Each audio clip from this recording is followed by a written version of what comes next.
The Winds of Time by James H. Schmitz, narrated by Insomnia Audiobooks. Gefty Rammer came along the narrow passages between the Silver Queen's control compartment and the staterooms, trying to exchange the haggard look on his face for one of competent self-assurance. There was nothing to gain by letting his two passengers suspect that during the past few minutes their pilot, the owner of Rammer Space Lines, had been a bare step away from plain and fancy gibbering. He opened the door to Mr. Malbo's stateroom and went inside. Mr. Malbo, face very pale, eyes closed, lay on his back on the couch, still unconscious.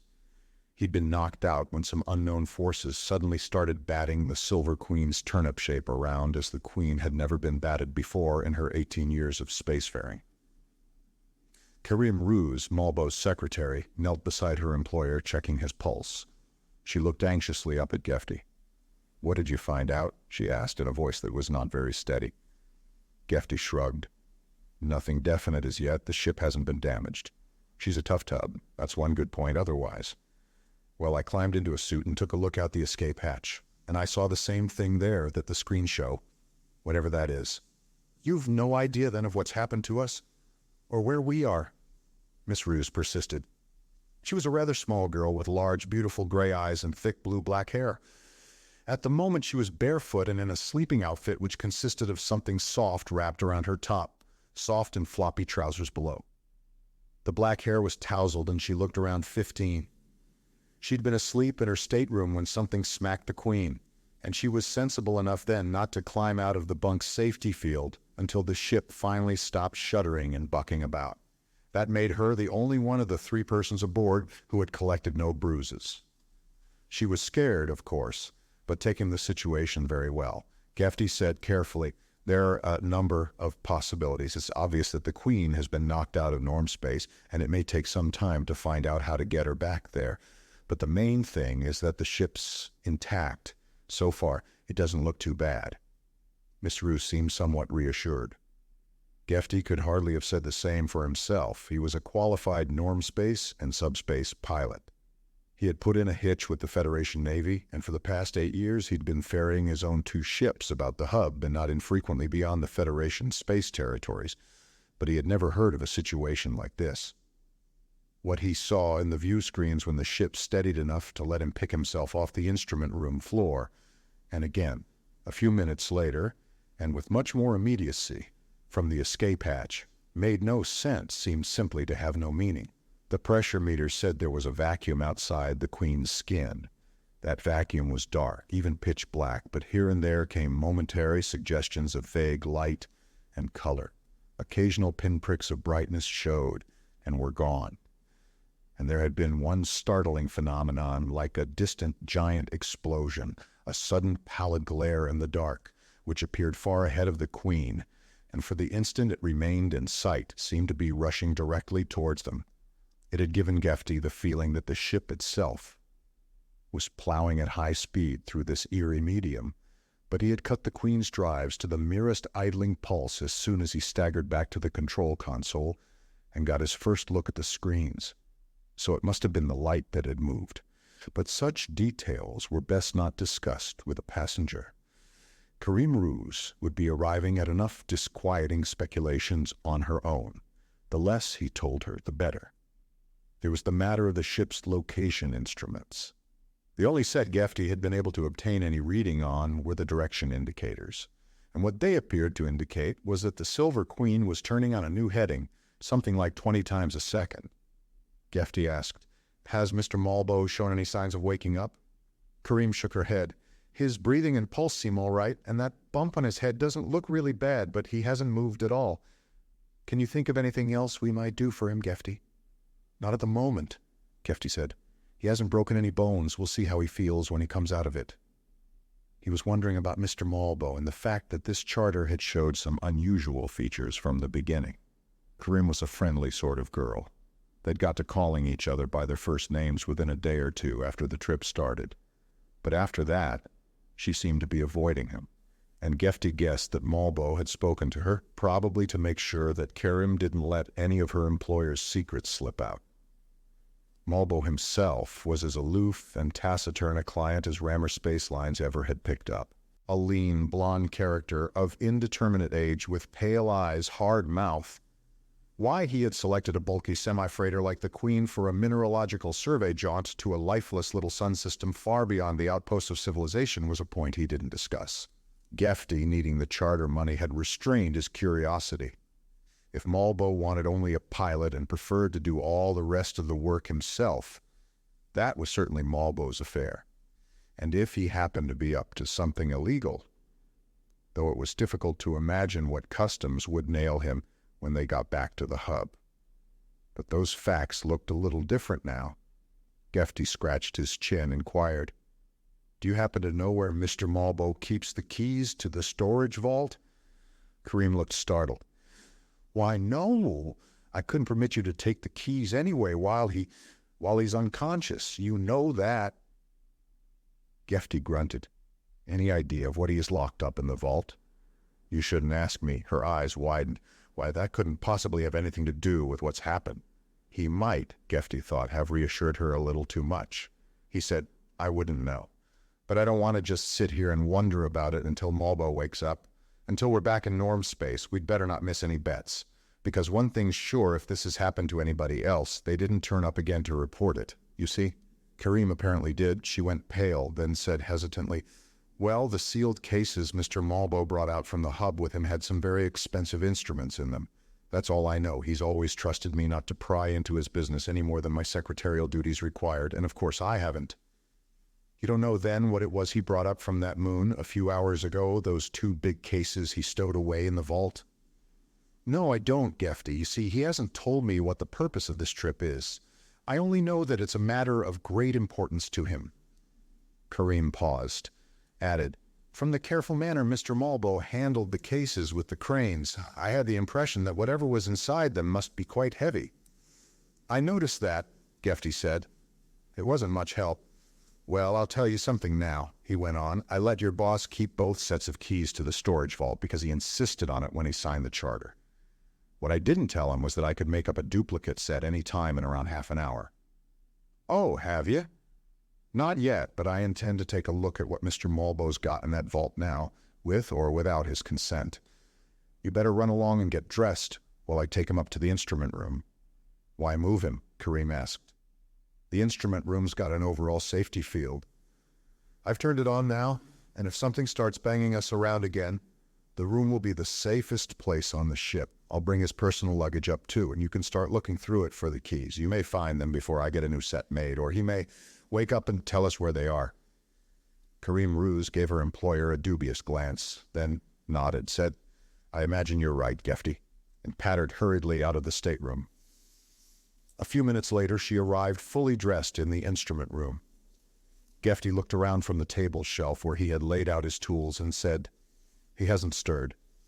His suitcases are over there. I've unlocked them."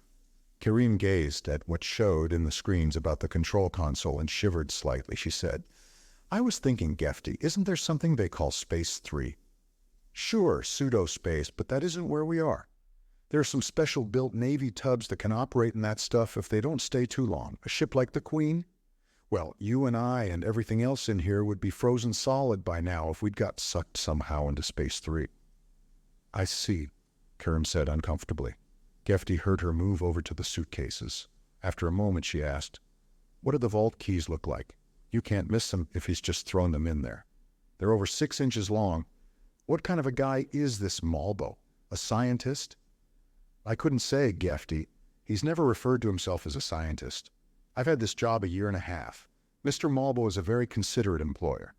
One of the nicest men I've known, really, but it was simply understood that I should ask no questions about the business beyond what I actually needed to know for my work." "What's the business called?" "Malbo Engineering." "Big help," Gefty observed, somewhat sourly. "Those instruments he brought along, he built those himself?" "No, but I think he designed some of them, probably most of them. The companies he had doing the actual work appeared to have a terrible time getting everything exactly the way Mr. Malbo wanted it. There's nothing that looks like a set of keys in those first 2 suitcases, Gefty."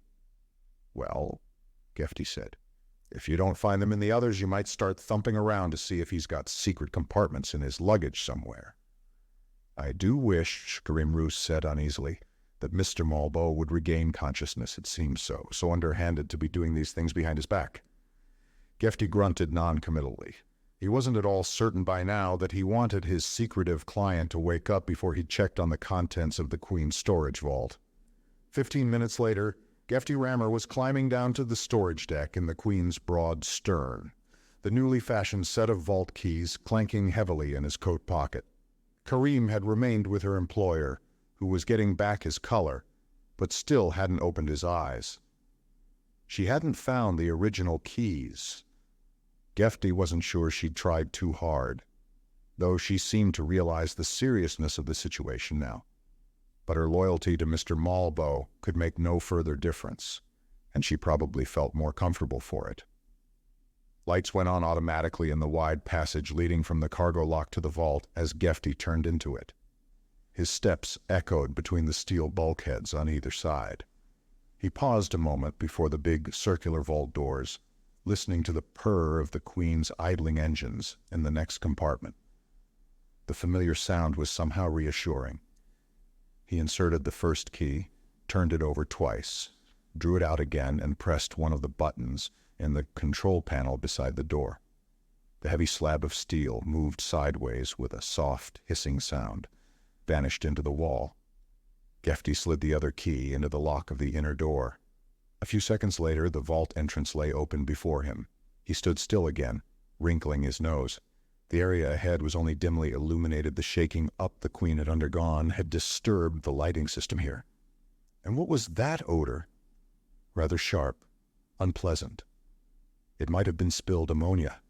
Gefty stepped through the door into the wide, short entrance passage beyond it, turned to the right and peered about in the semi-darkness of the vault.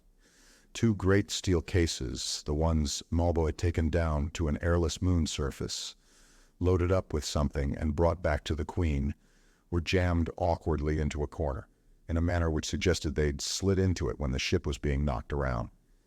One of them was open and appeared to be empty. Gefty wasn't sure of the other.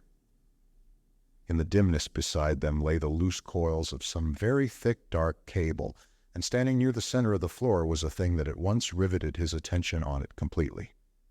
He sucked his breath in softly, feeling chilled. He realized he hadn't really believed his own hunch.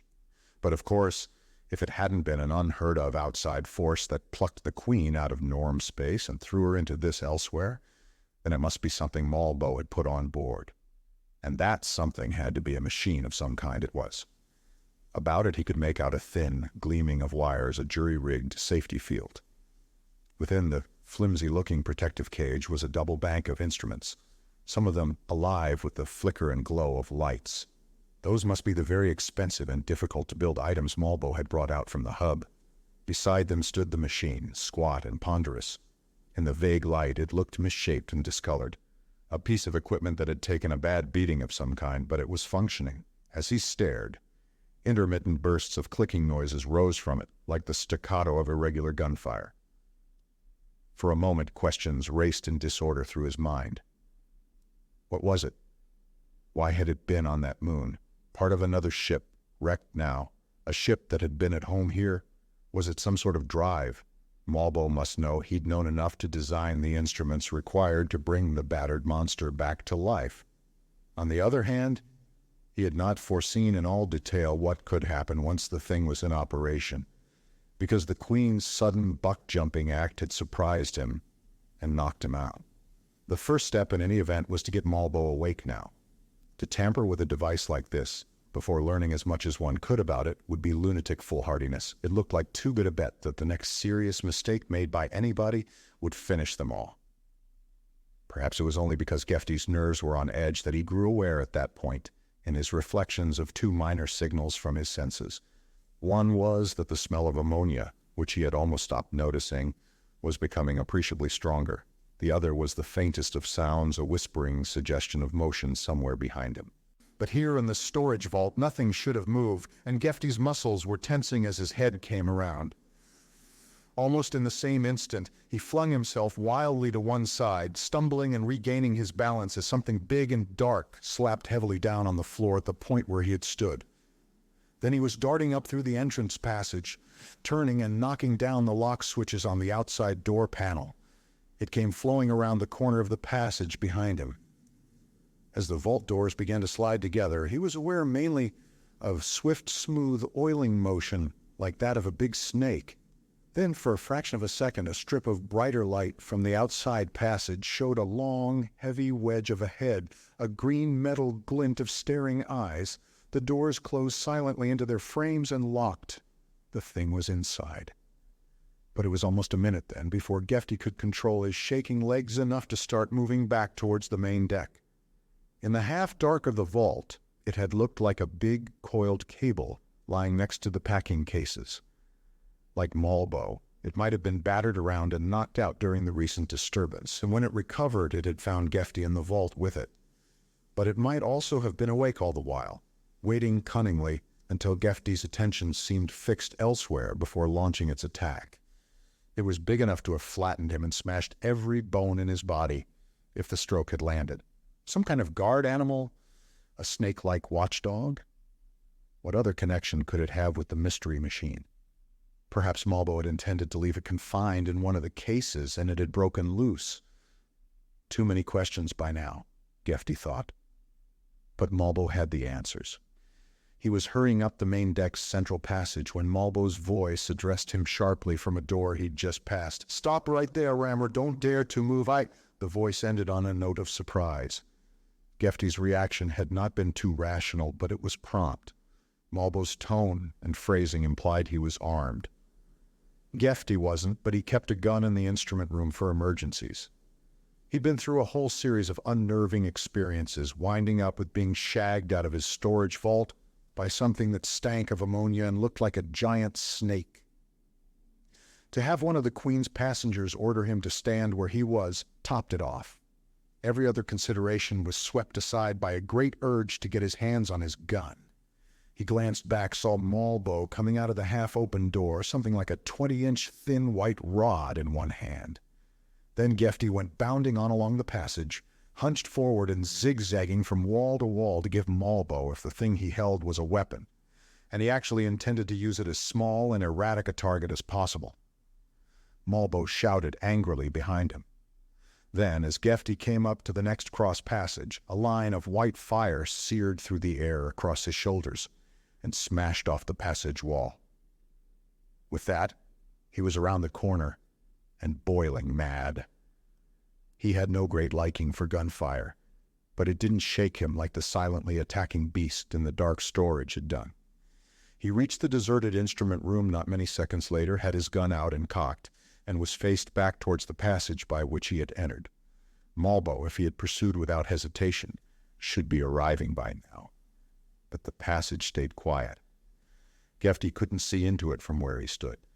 He waited, trying to steady his breathing, wondering where Karam Ruse was and what had got into Malbo. After a moment, without taking his eyes from the passage entrance, he reached into the wall closet from which he had taken the gun and fished out another souvenir of his active service days, a thin-bladed knife in a slip sheath. Gefty worked the fastenings of the sheath over his left wrist and up his forearm under his coat, tested the release to make sure it was functioning, and shook his coat sleeve back into place. The passage was still quiet. Gefty moved softly over to one of the chairs, took a small cushion from it and pitched it out in front of the entrance. There was a hiss. The cushion turned in midair into a puff of bright white fire. Gefty aimed his gun high at the far passage wall just beyond the entrance and pulled the trigger. It was a projectile gun. He heard the slug screech off the slick plastic bulkhead and go slamming down the passage. Somebody out there made a startled, incoherent noise, but not the kind of a noise a man makes when he's just been hit. "If you come in here armed," Gefty called, "I'll blow your head off. Want to stop this nonsense now?" There was a moment's silence. Then Malbo's voice replied shakily from the passage. He seemed to be standing about 20 feet back from the room. "If you'll end your thoughtless attempts at interference, Rammer," he said, "there will be no trouble." He was speaking with the restraint of a man who is in a state of cool fury. "You're endangering us all. You must realize that you have no understanding of what you're doing." Well, the last could be true enough. "We'll talk about it." Gefty said without friendliness. "I haven't done anything yet, but I'm not just handing the ship over to you. What have you done with Miss Ruse?" Malbo hesitated again. "She's in the map room," he said then. It was necessary to restrict her movements for a while, but you might as well let her out now. We must reach an agreement without loss of time." Gefty glanced over his shoulder at the small closed door of the map room. There was no lock on the door, and he had heard no sound from inside. This might be some trick, but it wouldn't take long to find out. He backed up to the wall, pushed the door open, and looked inside. Kareem was there, sitting on a chair in one corner of the tiny room. The reason she hadn't made any noise became clear. She and the chair were covered by a rather closely fitting sack of transparent, glistening fabric. She stared out through it despairingly at Gefty, her lips moving urgently, but no sound came from the sack.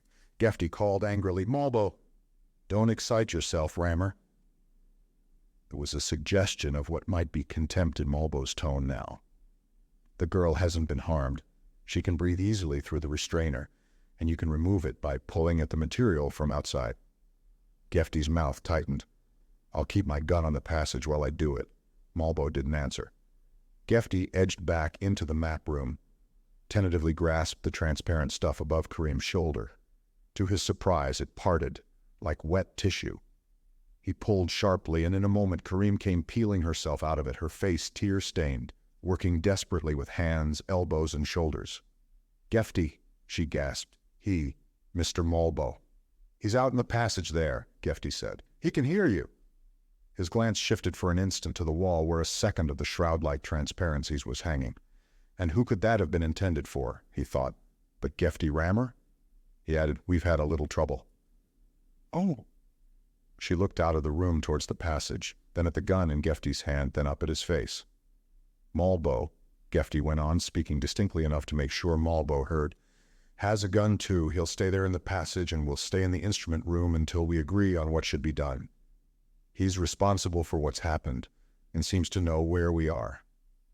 He looked at Kareem's frightened eyes, dropped his voice to a whisper. "Don't let this worry you too much. I haven't found out just what he's up to, but so far his tricks have pretty much backfired. He was counting on taking us both by surprise, for one thing. That didn't work, so now he'd like us to cooperate. Are you going to?" Gefty shrugged. "Depends on what he has in mind. I'm just interested in getting us out of this alive. Let's hear what Malbo has to say." Some minutes later, Gefty was trying to decide whether it was taking a worse risk to believe what Malbo said than to keep things stalled on the chance that he was lying. Kareem Roos, perched stiffly erect on the edge of a chair, eyes big and round, face almost colorless, apparently believed Malbo and was wishing she didn't. There was, of course, some supporting evidence, primarily the improbable appearance of their surroundings. The pencil-thin fire spouter and the sleazy-looking restrainer had a sufficiently unfamiliar air to go with Malbo's story, but as far as Gefty knew, either of them could have been manufactured in the hub. Then there was the Janandra, the big snakish thing in the storage which Malbo had brought back up from the moon along with the battered machine. It had been, he said, his shipboard companion on another voyage. It wasn't ordinarily aggressive. Gefty's sudden appearance in the vault must have startled it into making an attack. It was not exactly a pet. There was a psychological relationship between it and Malbo which Malbo would not attempt to explain because Gefty and Kareem would be unable to grasp its significance. The Janandra was essential in this unexplained manner to his well-being. That item was almost curious enough to seem to substantiate his other statements, but it didn't really prove anything. The only point Gefty didn't question in the least was that they were in a bad spot, which might be getting worse rapidly. His gaze shifted back to the screens. What he saw out there, surrounding the ship, was, according to Malbo, an illusion of space created by the time flow in which they were moving. Also, according to Malbo, there was a race of the future, human in appearance, with machines to sail the current of time through the universe to run and tack with the winds of time, dipping in and out of the norm space of distant periods and galaxies as they chose. Malbo, one of the explorers, had met disaster 1,000,000 light-years from the home of his kind. Centuries behind them, his vehicle wrecked on an airless moon with damaged control unit and shattered instruments. He had made his way to a human civilization to obtain the equipment he needed, and returned at last with the Silver Queen to where the time sailor lay buried. Gefty's lip curled. No, he wasn't buying all that just yet. But if Malbo was not lying, then the unseen stars were racing past, the mass of the galaxy beginning to slide by, eventually to be lost forever beyond a black distance no space drive could span. The matter simply had to be settled quickly. But Malbo was also strained and impatient, and if his impatience could be increased a little more, he might start telling the things that really mattered, the things Gefty had to know. Gefty asked slowly, as if hesitant to commit himself, "Why did you bring us along?" The voice from the passage snapped, "Because my resources were nearly exhausted, Rammer. I couldn't obtain a new ship, therefore I chartered yours, and you came with it. As for Miss Ruse, in spite of every precaution, my activities may have aroused suspicion and curiosity among your people. When I disappeared, Miss Ruse might have been questioned. I couldn't risk being followed to the wreck of the sailor, so I took her with me. And what does that mean against what I have offered you? The greatest adventure followed. I give you my solemn word by a safe return to your own place and time, and the most generous compensations for any inconvenience you may have suffered." Karim, looking up at Gefty, shook her head violently. Gefty said, "We find it difficult to take you on trust now, Malbo. Why do you want to get into the instrument room?" Malbo was silent for some seconds. Then he said, "As I told you, this ship would not have been buffeted about during the moments of transfer if the control unit were operating with complete efficiency. Certain adjustments will have to be made in the unit, and this should be done promptly." "Where do the ship instruments come in?" Gefty asked. "I can determine the nature of the problem from them when I was stranded. The unit was seriously damaged. My recent repairs were necessarily hasty. What caused the crack-up?" Malbo said, tone taut with impatience. "Certain sections of the great current are infested with dangerous forces. I shall not attempt to describe them. I wouldn't get it. I don't pretend to understand them very well myself, Rammer. They are not life, but show characteristics of life, even of intelligent life.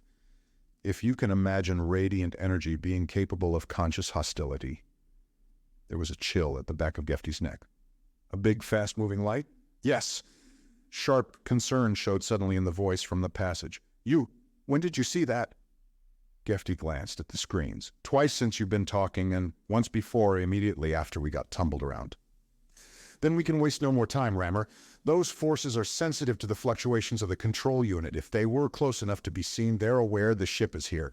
They were attempting to locate it." "What could they do?" Malbo said, "A single attack was enough to put the control unit out of operation in my sailor. The great current then rejected us instantly. A ship of this size might afford more protection, which is the reason I chose it. But if the control unit is not adjusted immediately to enable it to take us out of this section, the attacks will continue until the ship and we have been destroyed." Gefty drew a deep breath. "There's another solution to that problem, Malbo. Miss Ruse and I prefer it, and if you meant what you said, that you'd see to it we got back eventually, you shouldn't object either." The voice asked sharply, "What do you mean?" Gefty said, "Shut the control unit off. From what you were saying, that throws us automatically back into norm space, while we're still close enough to the hub.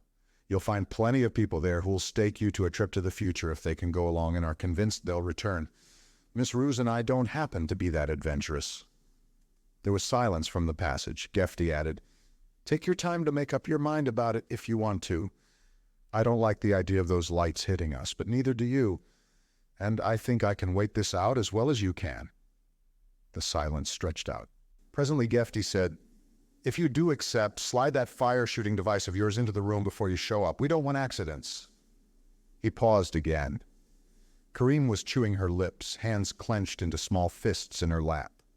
Then Malbo answered, voice flat and expressionless now. "The worst thing we can do at present," he said, "is to prolong a dispute about possible courses of action. If I disarm, will you lay aside your gun?" "Yes." "Then I accept your conditions, disappointing as they are." He was silent. After a moment, Gefty heard the white rod clatter lightly along the floor of the passage. It struck the passage wall, spun off it, and rolled into the instrument room, coming to rest a few feet away from him. Gefty hesitated, picked it up, and laid it on the wall table. He placed his own gun beside it, moved a dozen steps away. Karim's eyes followed him anxiously. "Gefty," she whispered, "he might—" Gefty looked at her, formed the words, "It's all right," with his mouth, and called, "Guns have been put aside, Malbo. Come on in and let's keep it peaceable." He waited, arms hanging loosely at his side, heart beating heavily as quick footsteps came up the passage. Malbo appeared in the entrance, glanced at Gefty and Karim, then about the room. His gaze rested for a moment on the wall table, shifted back to Gefty. Malbo came on into the room, turning towards Gefty, mouth twisting. He said softly, "It is not our practice, Rammer, to share the secrets of the Great Current with other races. I hadn't foreseen that you might become a dangerous nuisance. But now—" His right hand began to lift, half closed about some small golden instrument. Gefty's left arm moved back and quickly forwards. The service knife slid out of its sheath and up from his palm as an arrow of smoky blackness burst from the thing in Malbo's hand. The blackness came racing with a thin, snarling noise across the floor towards Gefty's feet. The knife flashed above it, turning, and stood hilt deep in Malbo's chest. Gefty returned a few minutes later from the forward cabin which served as the Queen's sick bay and said to Karim, "He's still alive, though I don't know why. He may even recover. He's full of anesthetic, and that should keep him quiet till we're back in norm space. Then I'll see what we can do for him." Karim had lost some of her white, shocked look while he was gone. "You knew he would try to kill you?" she asked shakily. "Suspected he had it in mind. He gave in too quick, but I thought I'd have a chance to take any gadget he was hiding away from him first. I was wrong about that. Now we'd better move fast." He switched the emergency check panel back on, glanced over the familiar patterns of lights and numbers.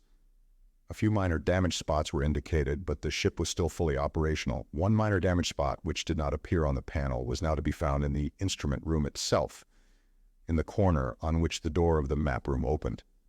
The door, the adjoining bulkheads and section of flooring were scarred, blackened, and as assortedly malodorous as burned things tend to become. That was where Gefty had stood when Malbo entered the room, and if he had remained there an instant after letting go of the knife, he would have been in very much worse condition than the essentially fireproof furnishings. Both Malbo's weapons, the white rod lying innocently on the wall table and the round golden device which had dropped from his hand spitting darts of smoking blackness, had blasted unnervingly away into that area for almost 30 seconds after Malbo was down and twisting about on the floor. Then he went limp, and the firing instantly stopped. Apparently Malbo's control of them had ended as he lost consciousness. It seemed fortunate that the sick bay cabin's emergency treatment accessories, gentle as their action was, might have been designed for the specific purpose of keeping the most violent of prisoners immobilized, let alone one with a terrible knife wound in him. At the angle along which the knife had driven in and up below the ribs, an ordinary man would have been dead in seconds.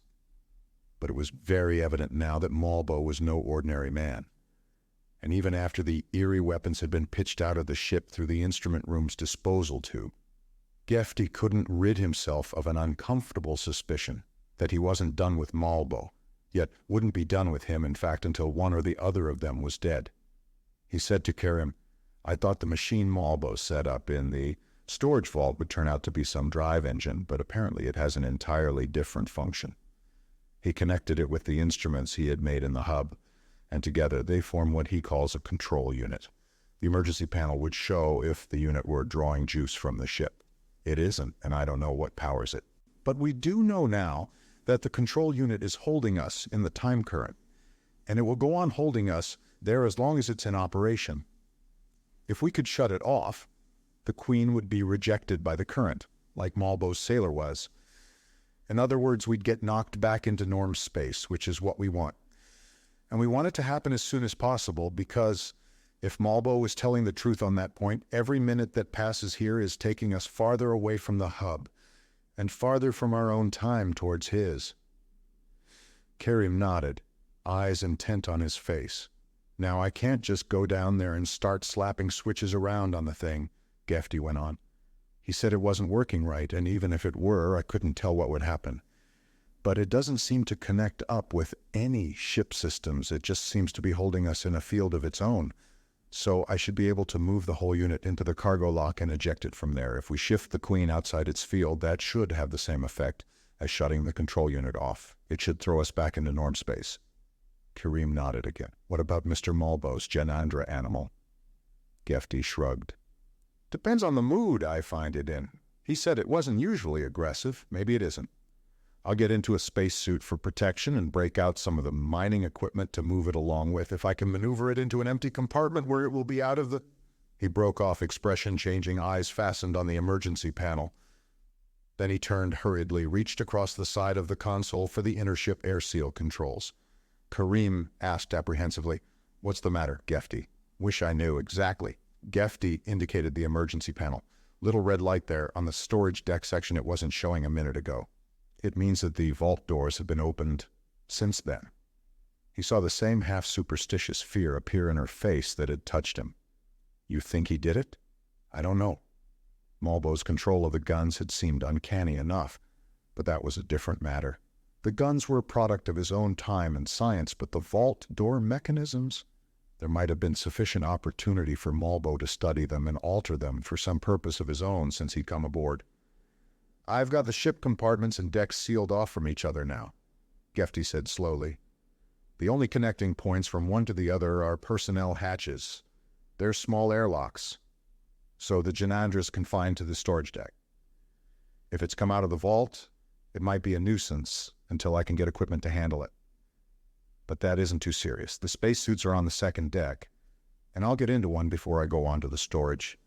You wait here a moment. I'll look in on Malbo again before I start." If Malbo wasn't still unconscious, he was doing a good job of feigning it. Gefty looked at the pale, lax face, the half-shut eyes, shook his head and left the cabin, locking it behind him. It mightn't be Malbo's doing, but having the big snake loose in the storage could, in fact, make things extremely awkward now. He didn't think his gun would make much impression on anything of that size, and while several of the ship's mining tools could be employed as very effective close-range weapons, they happened, unfortunately, to be stored away on the same deck. He found Kareem standing in the center of the instrument room waiting for him. "Gefty," she said, "do you notice anything, an odd sort of smell?" Then the odor was in Gefty's nostrils too, and the back of his neck turned to ice as he recognized it. He glanced up at the ventilation outlet, looked back at Kareem. He took her arm, said softly, "Come this way. Keep very quiet. I don't know how it happened, but the Janadra's on the main deck now. That's what it smells like. The smell's coming through the ventilation system, so the thing's moving around in the port section. We'll go the other way," Kareem whispered. "What will we do? Get ourselves into space suits first, and then get Malbo's control unit out of the ship. The Janandra may be looking around for him. If it is, it won't bother us." He hadn't wanted to remind Kareem that, from what Malbo said, there might be more than one reason for getting rid of the control unit as quickly as possible. But it had been constantly in the back of his mind, and twice, in the few minutes that passed after Malbo's strange weapons were silenced, he had seen a momentary pale glare appear in the unquiet flow of darkness reflecting in the view screens. Gefty had said nothing, because if it was true that hostile forces were alert and searching for them here, it added to their immediate danger, but not at all to the absolute need to free themselves from the inexorable rush of the great current before they were carried beyond hope of return to their civilization. But those brief glimpses did add to the sense of urgency throbbing in Gefty's nerves, while events and the equally hard necessity to avoid a fatally mistaken move in this welter of unknown factors kept blocking him. Now the mysterious manner in which Malbo's unpleasant traveling companion had appeared on the main deck made it impossible to do anything but keep Kareem at his side. If Malbo was still capable of taking a hand in matters, there was no reasonably safe place to leave her aboard the Queen, and Malbo might be capable of it. Twice as they hurried up the narrow, angled passages along the Queen's curving hull towards an air seal leading to the next compartment, Gefty caught a trace of the ammonia-like animal odor coming over the ventilating system. They reached the lock without incident, but then, as they came along the second deck hall to the ship's magazine, there was a sharp click in the stillness behind them. Its meaning was disconcertingly apparent. Gefty hesitated, turned Kareem into a side passage, guided her along it. She looked up at his face. "It's following us? Seems to be." No time for the spacesuits in the magazine now. Something had just emerged from the airlock through which they had entered the second deck not many moments before. He helped the girl quickly down a section of ladder-like stairs to the air seal connecting the second deck with the storage. Punched a wall button there. As the locked door opened, there was another noise from the passage they had just left, as if something had thudded briefly and heavily against one of the bulkheads. Karim uttered a little gasp. Then they were in the lock, and Gefty slapped down 2 other buttons, stood watching the door behind them snap shut, and, a few seconds later, the one on the far side open on the dark storage deck. They scrambled down another 12 feet of ladder, to the floor of a side passage, hearing the lock snap shut behind them. As it closed, they were in complete darkness. Gefty seized Karim's arm, ran with her up the passage to the left, guiding himself with his fingertips on the left bulkhead. When they came to a corner, he turned her to the left again.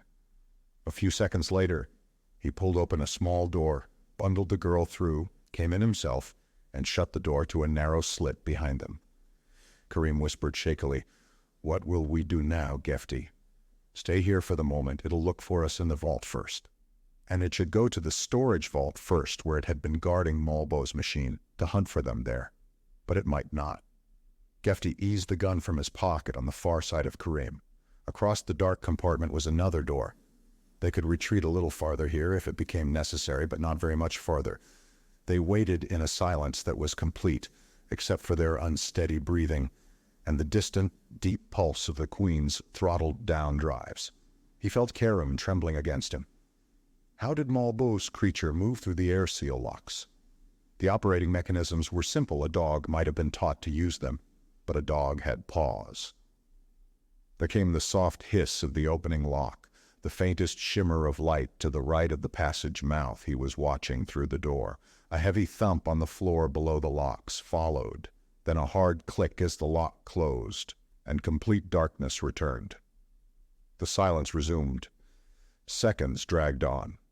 Gefty's imagination pictured the thing waiting, its great wedge-shaped head raised as its senses probed the dark about it for a sign of the 2 human beings.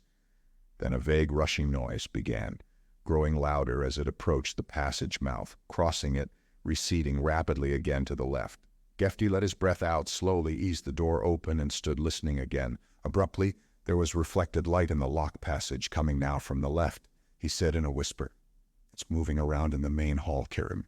We can go on the other way now, but we'll have to be fast and keep quiet. I've thought of how we can get rid of that thing."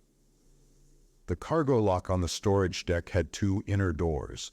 The one which opened into the side of the vault hall was built to allow passage of the largest chunks of freight the Queen was likely to be burdened with. It was almost 30 feet wide and 20 high. The second door was just large enough to let a man in a spacesuit climb in and out of the side of the lock without using the freight door. It opened on a tiny control cubicle from which the lock's mechanisms were operated during loading processes.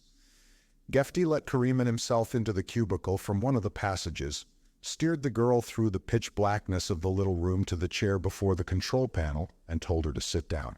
He groped for a moment at the side of the panel, found a knob and twisted it. There was a faint click. A scattering of pale lights appeared suddenly on the panel.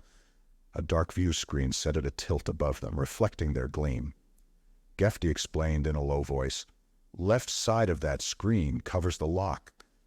Right one covers the big hall outside. No lights in either at the moment, so you don't see anything. Only way the cargo door to the hall can be opened or closed is with these switches right here. What I want to do is get the Janandra into the lock, slam the door on it, and lock down the control switches. Then we've got it trapped. But how are you going to get it to go in there? No real problem. I'll be 3 jumps ahead of it. Then I duck back up into this cubicle and lock both doors, and it'll be inside the lock. You have the picture now?" Karim said unsteadily, "I do, but it sounds awfully risky, Gefty." "Well, I don't like it either," Gefty admitted. "So I'll start right now, before I lose my nerve. As soon as I move out into the vault hall, the lighting will go on. That's automatic. You watch the right side of the screen. If you see the Janandra coming before I do, yell as loud as you can." He shifted the 2 inner door switches to the right. A red spark appeared in the dark view screen, high up near the center. A second red light showed on the cubicle bulkhead beside Gefty.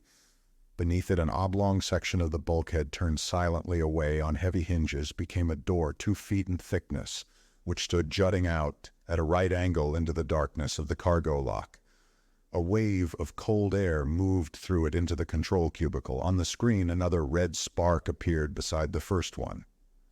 "Both doors are open now," Gefty murmured to the girl. The Janandra isn't in the vault hall, or the lighting would have turned on, but it may have heard the door open and be on its way, so keep watching the screen." "I certainly will," she whispered shakily.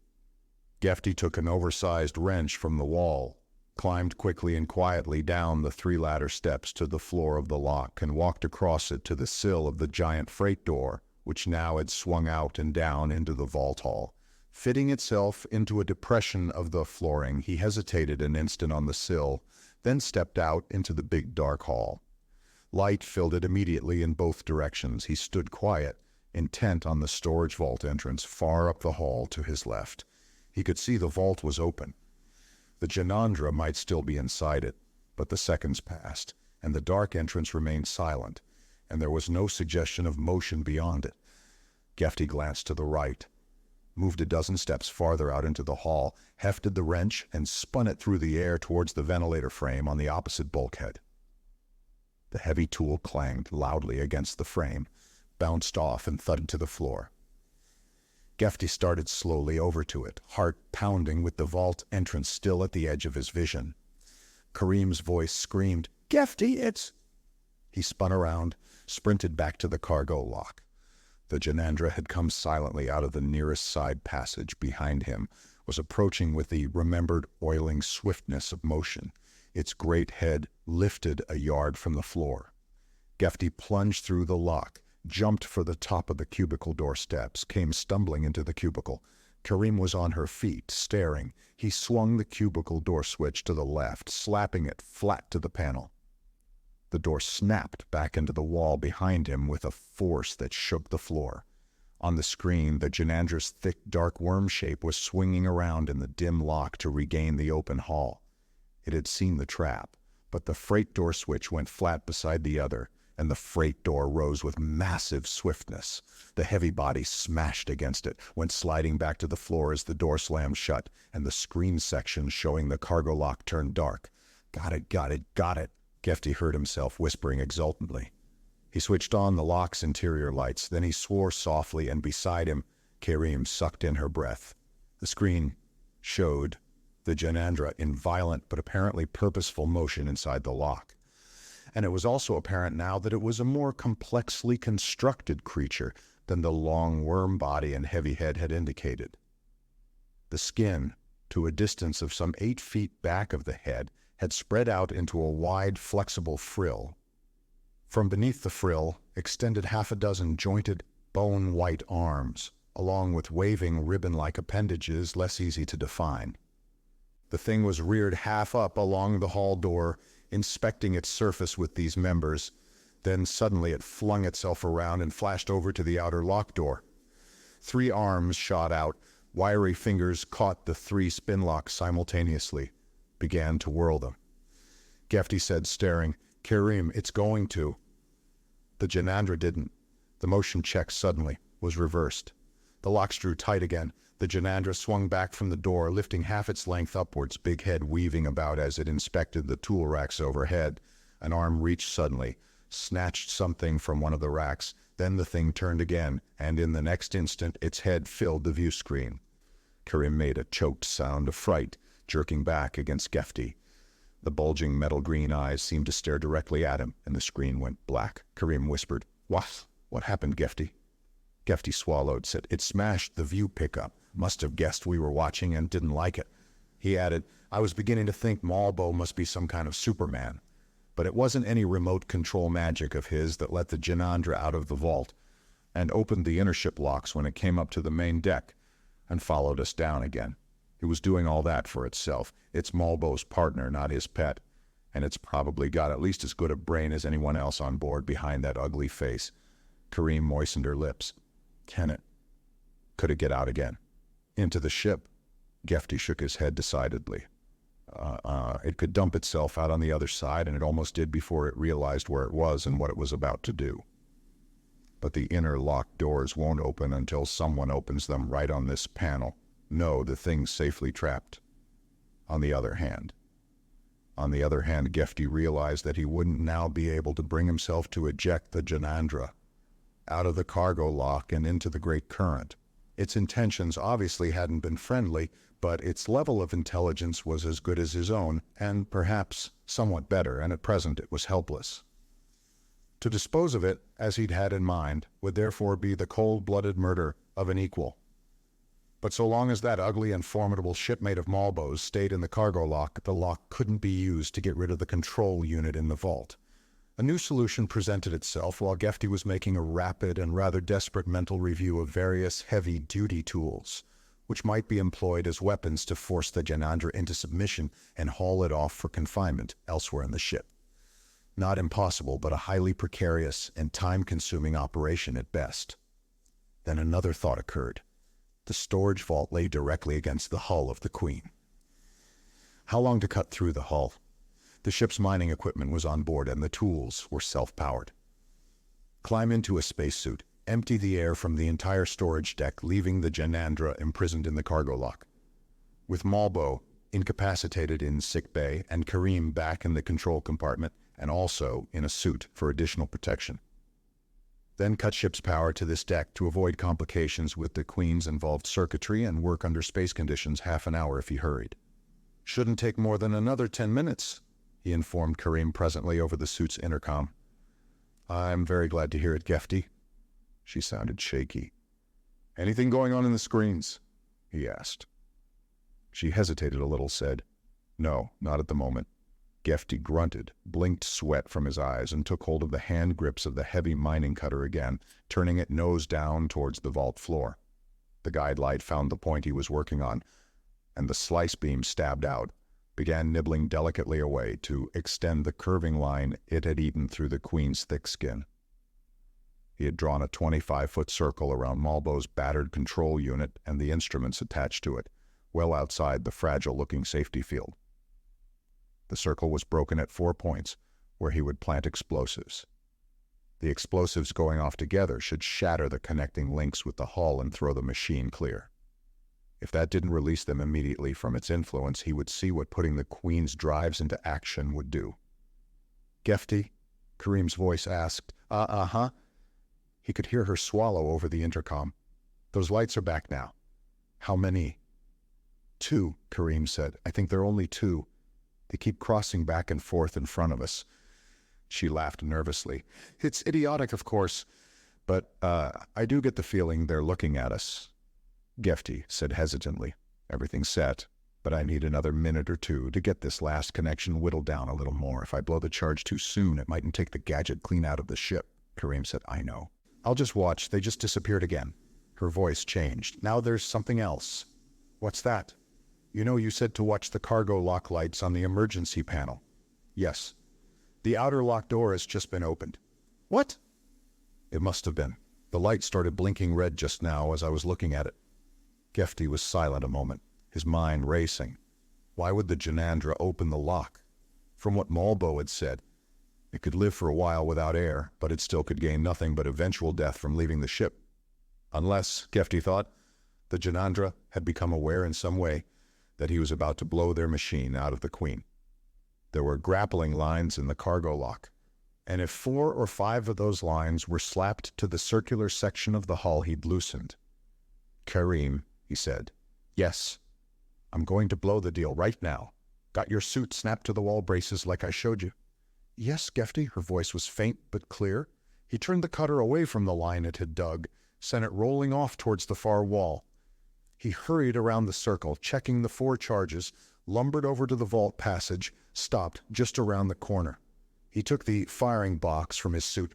Ready, Kareem? He opened the box. Ready. Here goes. Gefty reached into the box, twisted the firing handle. Light flared in the vault. The deck shook below him. He came stumbling out from behind the wall. Malbo's machine and its stand of instruments had vanished. Where it had stood was a dark circular hole. Nothing else seemed to have happened. Gefty clumped hurriedly over to the mining cutter, swung it around, started more cautiously back towards the hole.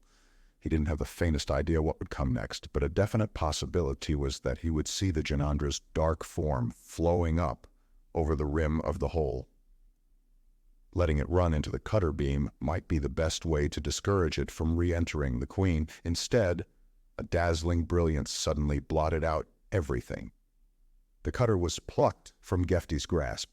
Then he was picked up, suit and all, and slammed up towards the vault ceiling. He had a feeling that inaudible thunders were shaking the ship. He seemed to be rolling over and over along the ceiling. At last, the suit crashed into something which showed a total disinclination to yield, and Gefty blacked out.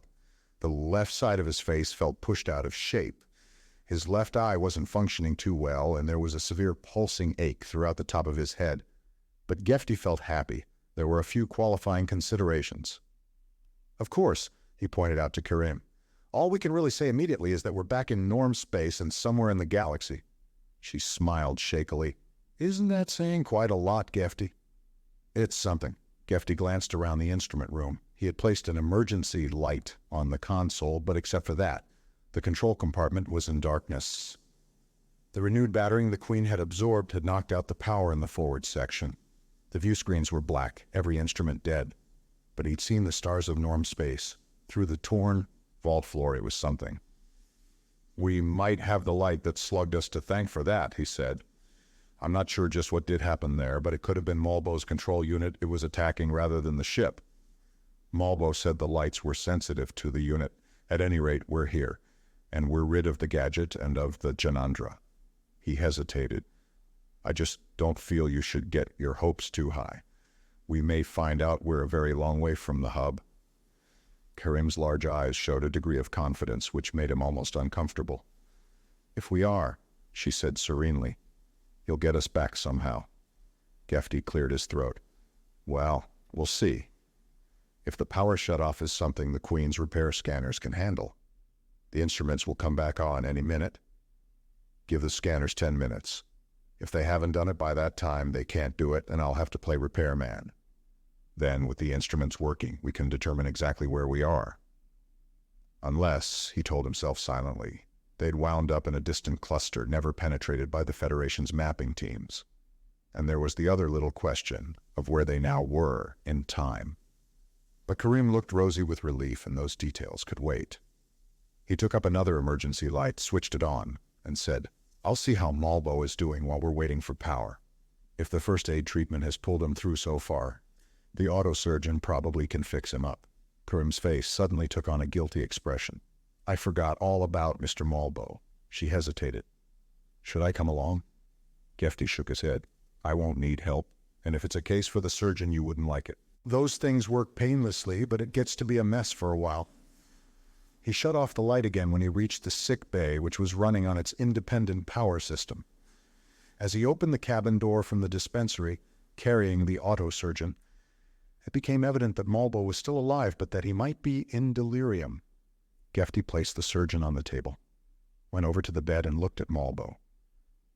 To the extent that the emergency treatment instrument's cautious restraints permitted, Malbo was twisting slowly about on the bed. He was speaking in a low, rapid voice, his face distorted by emotion. The words were not slurred, but they were in a language Gefty didn't know. It seemed clear that Malbo had reverted mentally to his own time, and for some seconds he remained unaware that Gefty had entered the room. Then, surprisingly, the slitted blue eyes opened wider and focused on Gefty's face, and Malbo screamed with rage. Gefty felt somewhat disconcerted. For the reason alone that he was under anesthetic, Malbo should not have been conscious. But he was. The words were now ones Gefty could understand, and Malbo was telling him things which would have been interesting enough under different circumstances. Gefty broke in as soon as he could. Look, he said quietly, I'm trying to help you. Malbo interrupted him in turn, not at all quietly. Gefty listened a moment longer, then shrugged. So Malbo didn't like him. Couldn't say honestly that he'd ever liked Malbo much, and what he was hearing made him like Malbo considerably less, but he would keep the man from the future alive if he could. He positioned the autosurgeon behind the head of the bed to allow the device to begin its analysis, stood back at its controls where he could both follow the progress it made and watch Malbo without exciting him further by remaining within his range of vision. After a moment, the surgeon shut off the first aid instruments and made unobtrusive use of a heavy tranquilizing drug. Then it waited. Malbo should have lapsed into passive somnolence 30 seconds afterwards. but the drug seemed to produce no more effect on him mentally than the preceding anesthetic. He raged and screeched on. Gefty watched him uneasily, knowing now that he was looking at insanity. There was nothing more he could do at the moment. The auto surgeon's decisions were safer than any non-professional's guesswork, and the surgeon continued to wait. Then, abruptly, Malbo died. The taut body slumped against the bed and the contorted features relaxed. The eyes remained half open, and when Gefty came around to the side of the bed, they still seemed to be looking up at him, but they no longer moved. A thin trickle of blood started from the side of the slack mouth and stopped again. The control compartment was still darkened and without power when Gefty returned to it. He told Karim briefly what had happened, added, "I'm not at all sure now he was even human. I'd rather believe he wasn't." "Why that, Gefty?" She was studying his expression soberly. Gefty hesitated, said, "I thought at first he was furious because we'd upset his plans, but they weren't his plans. They were the Janandra's. He wasn't exactly its servant. I suppose you'd have to say he was something like a pet animal." Karim said incredulously, "But that isn't possible. Think of how intelligently Mr. Malbo—" "He was following instructions," Gefty said. "The Yanandra let him know whatever it wanted done. He was following instructions again when he tried to kill me after I'd got away from the thing in the vault. The real brain around here was the Janandra, and it was a real brain. With a little luck, it would have had the ship." Karim smiled briefly. "You handled that big brain rather well, I think." "I was the one who got lucky," Gefty said. "Anyway, where Malbo came from, it's the Janandra's kind that gives the orders. And the thing is, Malbo liked it that way. He didn't want it to be different. When the light hit us, it killed the Janandra on the outside of the ship. Malbo felt it happen, and it cracked him up. He wanted to kill us for it. But since he was helpless, he killed himself. He didn't want to be healed, not by us. At least that's what it looks like." He shrugged, checked his watch, climbed out of the chair. "Well," he said, "the 10 minutes I gave the Queen to turn the power back on are up. Looks like the old girl couldn't do it." "So, The indirect lighting system in the instrument room went on silently. The emergency light flickered and went out. Gefty's head came around. Karim was staring past him at the screens, her face radiant. "Oh, Gefty," she cried softly. "Oh, Gefty, our stars! Green dot, here is us." Gefty explained somewhat hoarsely. He cleared his throat, went on, "Our true ship position, that is." He stopped, realizing he was talking too much, almost babbling, in an attempt to take some of the tension out of the moment. The next few seconds might not tell them where they were, but it would show whether they had been carried beyond the regions of space charted by Federation instruments, which would mean the difference between having a chance, whether a good chance or a bad one, of getting home eventually, and the alternative of being hopelessly lost. There had been nothing recognizably familiar about the brilliantly dense star patterns in the view screens, but he gave no further thought to that. Unless the ship's exact position was known, or one was on an established route, it was a waste of time looking for landmarks in a sizable cluster. He turned on the basic star chart. Within the locator plate, the green pinpoint of light reappeared, red-ringed and suspended now against the three-dimensional immensities of the Milky Way. It stayed still a moment, began a smooth drift towards galactic east. Gefty let his breath out carefully. He sensed Karim's eyes on him, but kept his gaze fixed on the locator plate. The green dot slowed, came to a stop. Gefty's finger tapped the same button 4 times. The big chart flicked out of existence, and in the plate 3 regional star maps appeared and vanished in quick succession behind it. The 4th map stayed. For a few seconds the red-circled green spark was not visible here. Then it showed at the eastern margin of the map, came gliding forwards and to the left, slowed again, and held steady. Now the star map began to glide through the locator plate, carrying the fixed green dot with it. It brought the dot up to dead center point in the locator plate and stopped. Gefty slumped a little. He rubbed his hands slowly down his face and muttered a few words. Then he shook his head. "Gefty," Karim whispered, "what is it? Where are we?" Gefty looked at her. "After we got hauled into that time current," he said hoarsely, "I tried to find out which way in space we were headed. The direction indicators over there seemed to show we were trying to go everywhere at once. You remember Malbo's control unit wasn't working right, needed adjustments. Well, all those little impulses must have pretty well canceled out because we weren't taken really far. In the last hour and a half, we've covered roughly the distance the Queen could have gone on her own in, say, 30 days. Then where? Home, Gefty said simply. It's ridiculous, other side of the hub from where we started. He nodded at the plate. Eastern Hub Quadrant, Section 6-8. The G2 behind the green dot, that's the Evely system. We could be putting down at Evely Interstellar 3 hours from now if we wanted to. Kareem was laughing and crying together. Oh, Gefty, I knew you would. A fat lot I had to do with it. Gefty leaned forward suddenly, switched on the transmitter. And now let's pick up a live newscast. There's something else His voice trailed off. The transmitter screen lit up with a blurred jumble of print, colors, a muttering of voices, music, and noises. Gefty twisted a dial. The screen cleared, showed a newscast headline sheet. Gefty blinked at it, glanced sideways at Kareem, grimaced. Ooh, there's something else, he said, his voice a little strained. Was something I was also worried about. Looks like I was more or less right. Why? What's wrong? Nothing really bad, Gefty assured her. He added, I think, but take a look at the Federation dateline. Kareem peered at the screen, frowned. But, Why that's almost... That, Gefty said, or rather, this is the day after we started out from the hub, headed roughly galactic west 3 weeks ago. We'd be just past Miami. He knuckled his chin. Interesting thought, isn't it? Kareem was silent for long seconds. Then they, or we... Oh, they're us, all right, Gefty said. They'd have to be, wouldn't they? I suppose so. Seems a little confusing, but I was thinking if you send them a transmitter call... Gefty shook his head. The Queen's transmitter isn't too hot, but it might push a call as far as Evely. Then we could arrange for a ComWeb link up there, and in another 10 minutes or so, but I don't think we'd better. Why not? Kareem demanded. Because we got through it all safely, so we're going to get through it safely. But if we receive that message now and never go on to Malbo's moon, you see? There's no way of knowing just what would happen. Kareem looked hesitant, frowned. I suppose you're right, she agreed reluctantly at last. So Mr. Malbo will have to stay dead now, and that Janandra. After a moment she added pensively, of course, they weren't really very nice. Gefty shivered. One of the things he'd learned from Malbo's ravings was the real reason he and Karim had been taken along on the trip. He didn't feel like telling Karim about it just yet, but it had been solely because of Malbo's concern for his master's creature comforts. The Janandra could go for a long time without food, but after fasting for several years on the moon, a couple of snacks on the homeward run would have been highly welcome. And that Janandra was a gourmet.